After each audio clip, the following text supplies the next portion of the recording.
everyone. Thanks for joining me. Today we're going to go on a sentimental journey. It's tough. The sentimental things when you're trying to declutter and organize and downsize, that can just stop you in your tracks. It's very, very difficult. And today I'm just going to touch base on the first thing I do with sentimental things to try to get through this. And it's called my 3-touch method. And when you've had things for years, even decades, it gets very sentimental. And sometimes the longer you have it, it just even seems more daunting. Oh, I've had these for 30 years. How can I get rid of them now? And I'm going to give you an example. I had a box of things. My mother died 30 years ago. And I had a box from her funeral.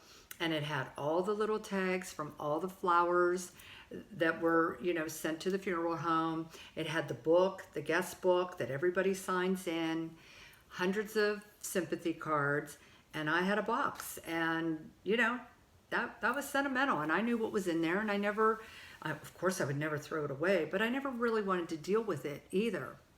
And when you're going through sentimental things, this isn't something you want to do 2 or 3 weeks before you move. You don't want to make those kind of decisions. Quite frankly, it's going to take you too long and you may never go through it. You'll just take it to the next house.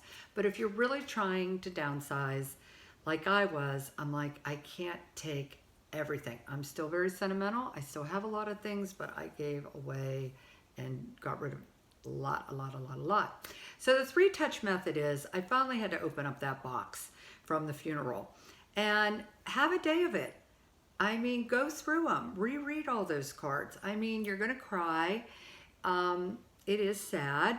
It's also brings back good and sad memories, but I mean, at least you're dealing with it. You're finally touching it after decades of it just being in this box tucked away. And you go through everything, and maybe on that first touch, you're not willing to part with any of it. It's just too new. It's like too raw. Oh my gosh, that just took me back, 30 years.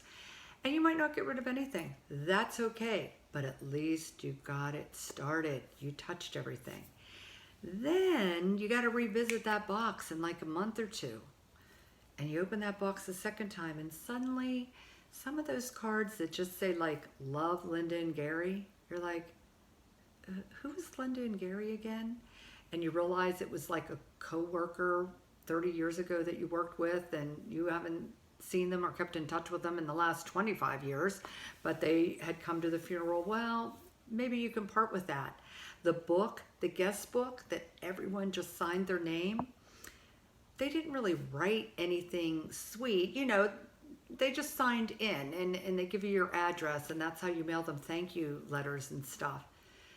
That book with just somebody's name in it, that was easy for me to then the second time give that away, the second touch. And I got rid of a couple things. And then you put that box away and you bring it out for the third time. And then I really looked at cards and thought, this just says love, Nancy and Skip, or this just says love, Carol and Harry.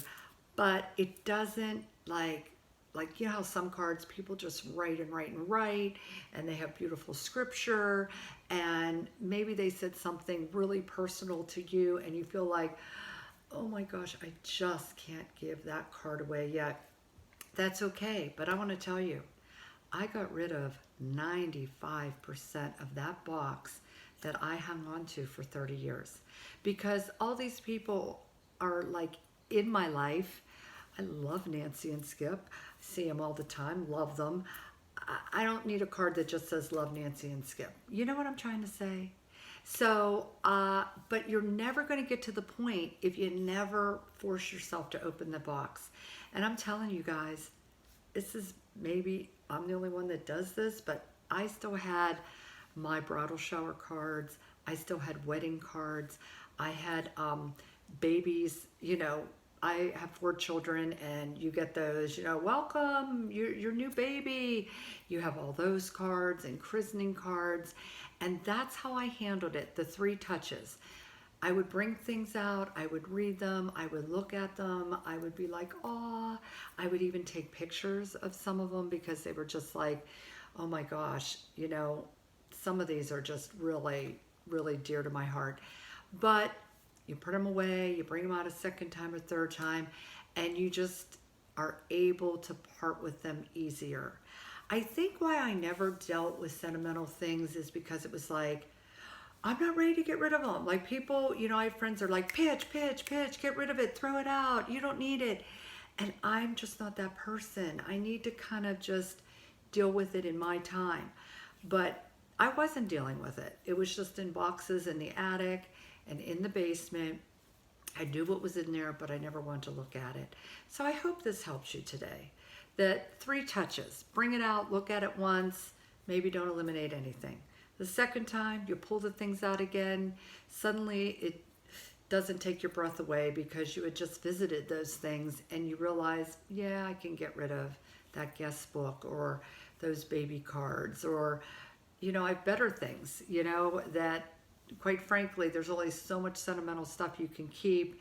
And what's more sentimental, and these cards with just a name on it can suddenly, get thrown away.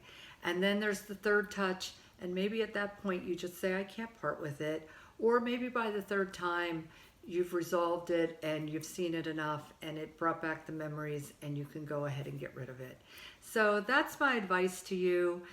Don't feel like you have to throw everything away, and you certainly don't have to throw everything away right now. Give yourself a chance. Give yourself 3 touches and then make the decision.